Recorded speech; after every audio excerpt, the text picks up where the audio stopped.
provisionally suspended in January after he returned a positive A sample for a synthetic performance-enhancing drug. But the ban was lifted in February when his B sample returned an atypical finding.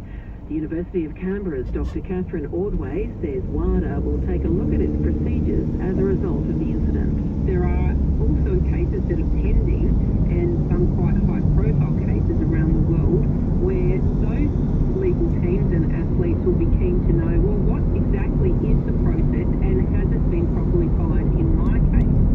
Looking at the weather around the state, fine and mostly sunny apart from the chance of a shower or thunderstorm in the far northeast corner and the chance of a shower on the far southern ranges and slopes.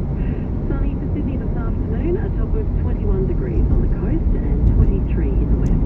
Right now it's 19 degrees on the coast, it's also 19 in Penrith. ABC News. RN. Think bigger. Hello, I'm Julian Morrow. Thanks for joining me. In just a moment, it's the background briefing. And then later this hour, Dr. Alan Francis was the head of the task force that in 1994 wrote the Bible of Psychiatric Disorders, the DSM-4. We'll hear why he regrets some of the expanded diagnoses that DSM-4 made possible, and how it's led him to become one of the leading global voices about overdiagnosis and the mislabeling of mental illnesses.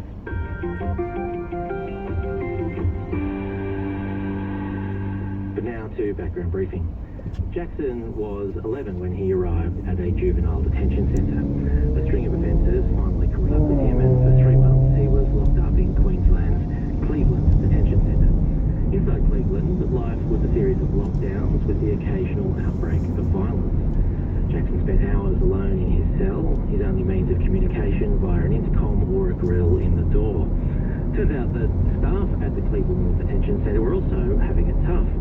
One former detention worker reveals that confining kids to their cells, usually a measure of last resort, was not uncommon. This is the second part in a 3-part series examining Queensland's youth justice system. And before we start, just a warning that the program contains some strong language and confronting themes, including references to suicide. Here's the background briefing reporter, Brooke Fryer.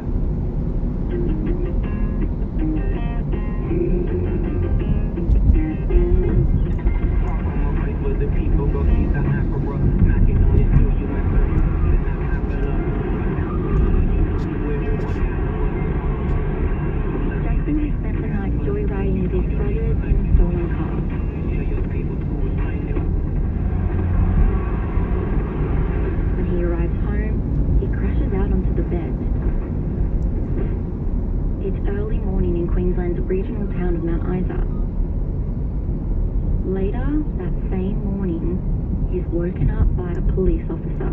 I felt cops right in front of my face, looking down at me, and just grabbed at me, and then put me at the back of the paddy wagon and took me straight up to the watch house. Jackson's just 10 years old, and while some kids are learning about Harry Potter, Jackson learns what the inside of a police watch house looks like.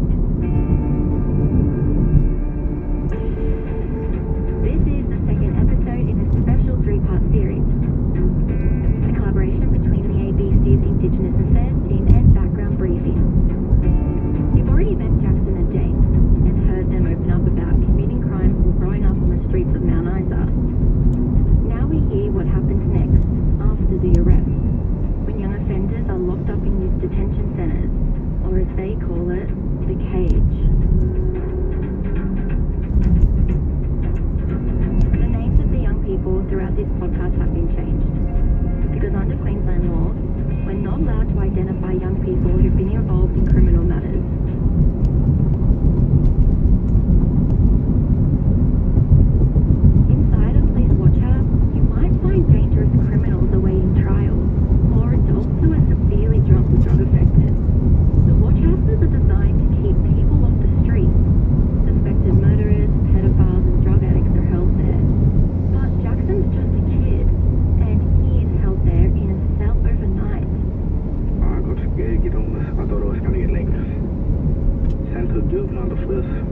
40 times for things like stealing cars and breaking and entering.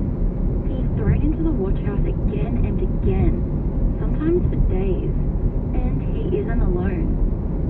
Last year, there were more than 7,000 admissions of children into police watch houses across Queensland. More than 160 of them were locked up for somewhere between 1 and 2 weeks. It just feel like that you're locked up in a cage. It's cold too, you know. When you feel like that you want to go on the outside, it just make you feel no good, you know. It's like looking at 4 walls in a watch house for 4 days straight. Yeah, you can't even like have a good stretch of walk, you know. You'll only walk fast, do you? The cells of the police watch house have steel framed walls and doors with clear panels. There's no privacy. Did you miss your family? Yeah. Yep. Miss them. As soon as you like go straight into there, and then that's when you think to yourself, I get to think, what the hell, I'm getting locked up. I shouldn't have like do them kind of things in the first place. That's what you be thinking. After a 2-day stint inside, Jackson says he's taken to the local court and put before a magistrate. Inside the courtroom, he doesn't understand the legal lingo. You don't care how smooth you